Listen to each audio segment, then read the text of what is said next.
Quelle est l'importance des mythes? Eh bien, elle est grande. Elle est très très grande. Voilà. Alors je vais peut-être développer un petit peu quand même. Un mythe, c'est une histoire que l'on a inventée, à laquelle on croit vraiment ou que l'on prend au second degré et qui permet surtout d'expliquer l'origine des choses. Alors vous avez le mythe de Prométhée, le mythe d'Adam et Ève, le mythe des tonneaux des Danaïdes, le mythe de la boîte de Pandore, etc. Et à chaque fois, ça nous ramène un peu à l'origine des choses. Pourquoi l'homme existe-t-il? Pourquoi doit-il travailler? Pourquoi devons-nous mourir? Pourquoi éprouvons-nous des sentiments comme la nostalgie, l'angoisse, la jalousie, la haine? Donc ça donne une explication un petit peu surnaturelle.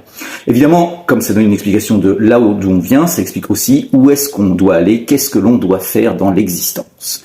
Mais comme la science a énormément progressé et a montré que tout cela était justement mytho, c'est-à-dire faux historiquement, non, Prométhée n'a jamais existé, eh bien ça donne l'impression que les mythes vont mourir, parce qu'à la place on va avoir des explications rationnelles. Alors pas forcément, déjà parce que la mythologie c'est intéressant du point de vue de la culture générale, de la littérature et de la philosophie, mais aussi parce que nous avons des mythes modernes. Dans le cinéma par exemple, il y a des films, des acteurs, des rôles qui sont cultes comme on dit. En politique c'est pareil, on se façonne tout un imaginaire commun, de gauche, de droite, et puis on se rappelle d'événements ou de personnages qui sont de l'ordre du mythologique, tellement on survalorise ces moments pour se créer un imaginaire commun. C'est la même chose en art, c'est la même chose en sport, dans tous les domaines.